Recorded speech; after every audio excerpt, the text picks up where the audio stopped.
Hello everyone. So in this session, I will discuss about the introduction of mobile programming. So the goal of this lecture is to explore you to the mobile or the statistics of mobile and the introduction of mobile programming. Also, on a separate video, I will discuss on how to start with the React Native. So based on the Statista website, so there are 85.74% people around the world uses smartphone. So according to Statista, these are the different platform they are using. So the blue one is the Android, and then the green one is the Symbian, the black is the iOS. Then we have the red one, the Windows Phone, Samsung also. So as you can see in this result, Android users appears the first in the world ranking, no, from 2009 to 2023. And based on also on the research of the research study or a statista, in US alone, iOS appears the number one, but in Philippines and other countries, uh, it's on the Android for the win, no. So all in all, entire world, kita ninyo Android yun ang most widely used.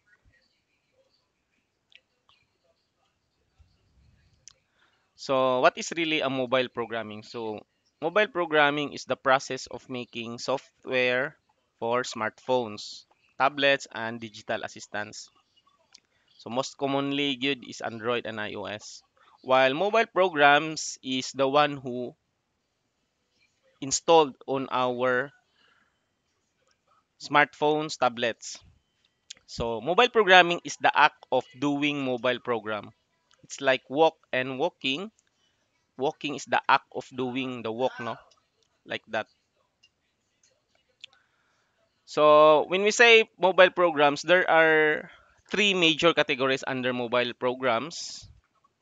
So there are programs or application they call it native, they call it hybrid, and the other one is they call it web app.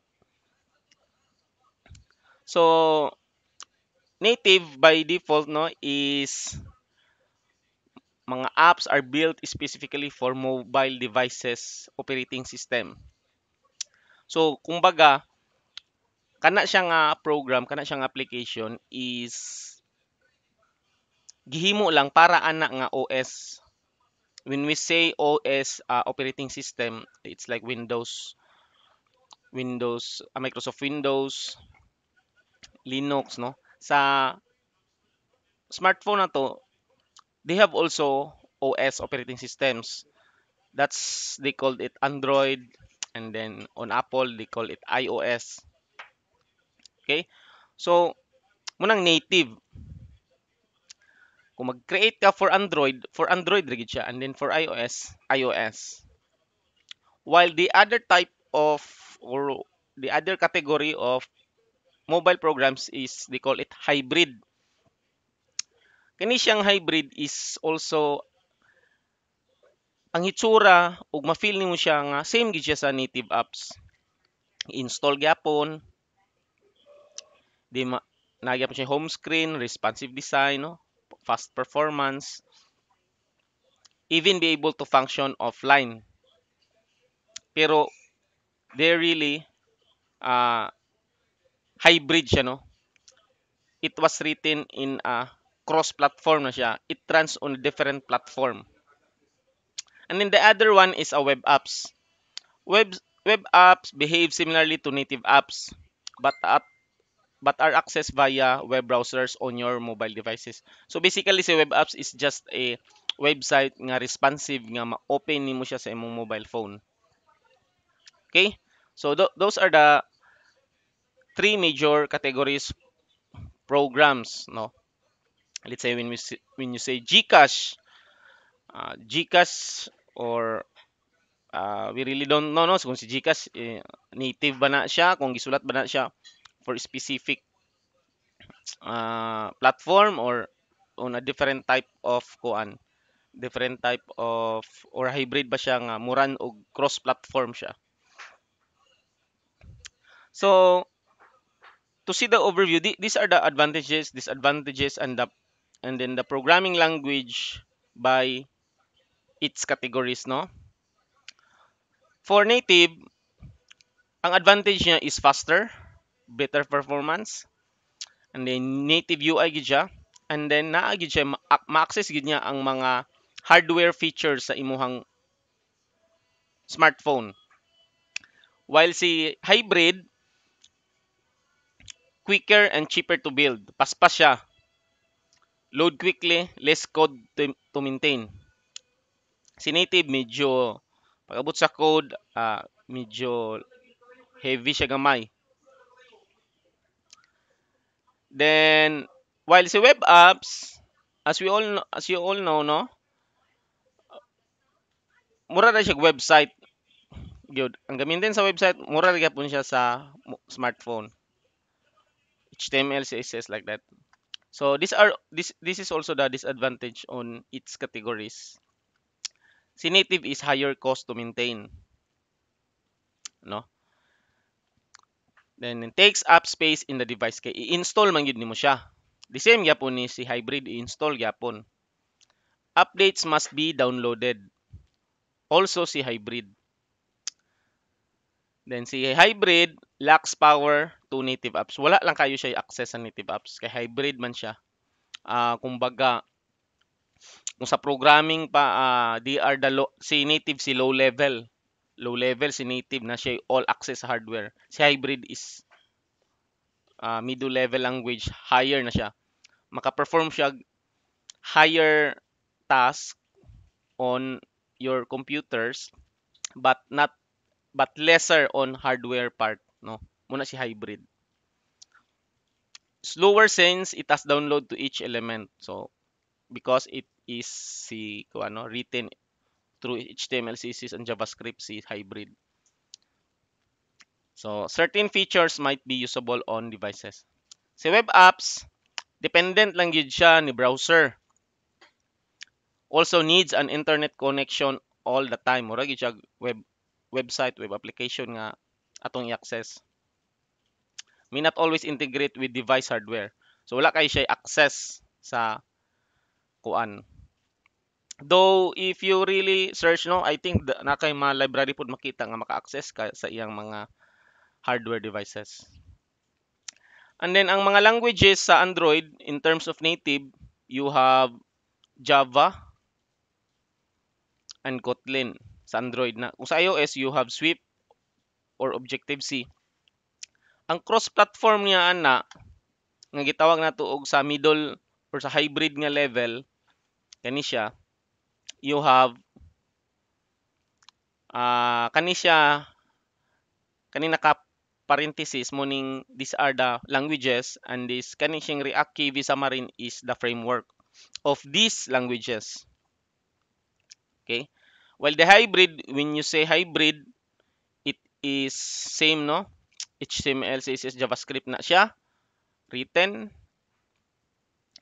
While pag abot sa cross-platform, they have also the mga framework nga yung gigamit which is Flutter for Dart nga language, React Native for JavaScript, Ionic for HTML, CSS, JavaScript. And then sa web apps, of course, sa web apps, ang yung mga language na gigamit is the same gyud siya sa web site or web application nato nga mga technologies. Okay? So somehow si React Native they are claiming it nga native daw siya kay React Native but they are belong to the hybrid no kay cross-platform sila pero ang ilang mga library gigamit is native tanan.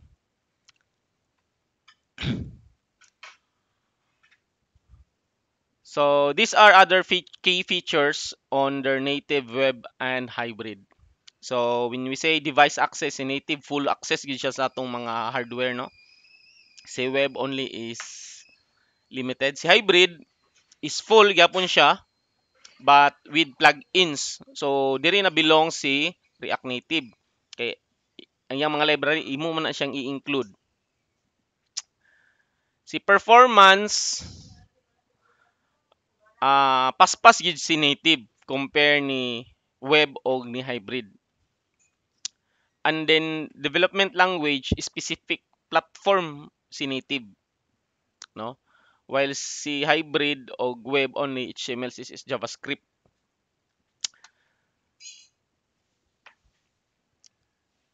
Sa koan React Native they call it ang CSS is they call it they have different ang ilang JavaScript ilang file is they call it JSX, no? Then cross platform si native dili gid siya cross platform. So si React Native yes na siya. Ug si web only si web is cross platform na siya kay website ra na siya. Then in terms of user experience, medium to high ra ni si web and then si hybrid while si native yun is high yun siya. But diri dayon pildihon si native sa web o si hybrid kay code reuse. Kay kung magsulat ka sa native, isulat na sa dimo lang mag-usulat kag utro again all over again pag abot sa imuhang iOS nga version. So munang there are really struggles of choosing what mobile programming they are kuan into push through nila, native ba o hybrid. So let's focus now. So in this session, we will focus on a single platform, no? Uh, uh, a cross-platform nga language. So which is the React Native nga gidevelop ni Facebook last 2000 ano 2005 ba to? So or 2015. So sa una, so ang by definition, React Native is a framework that allows you to build native mobile apps using JavaScript siya. So normally, you'd need to program your mobile app using Java for Android and then Swift or Objective-C for iOS. So sa React Native, gi-remove na nila nga requirement, leading to fully functional apps on both platforms in much less time and using just one coding language.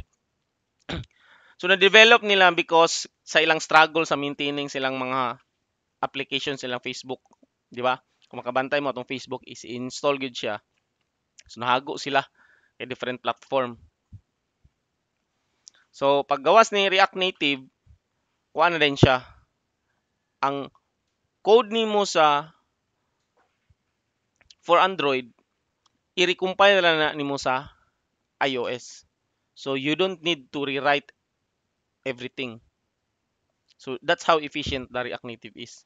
And when we say native, though they belong to the hybrid category and they are claiming to native, they are also using native libraries.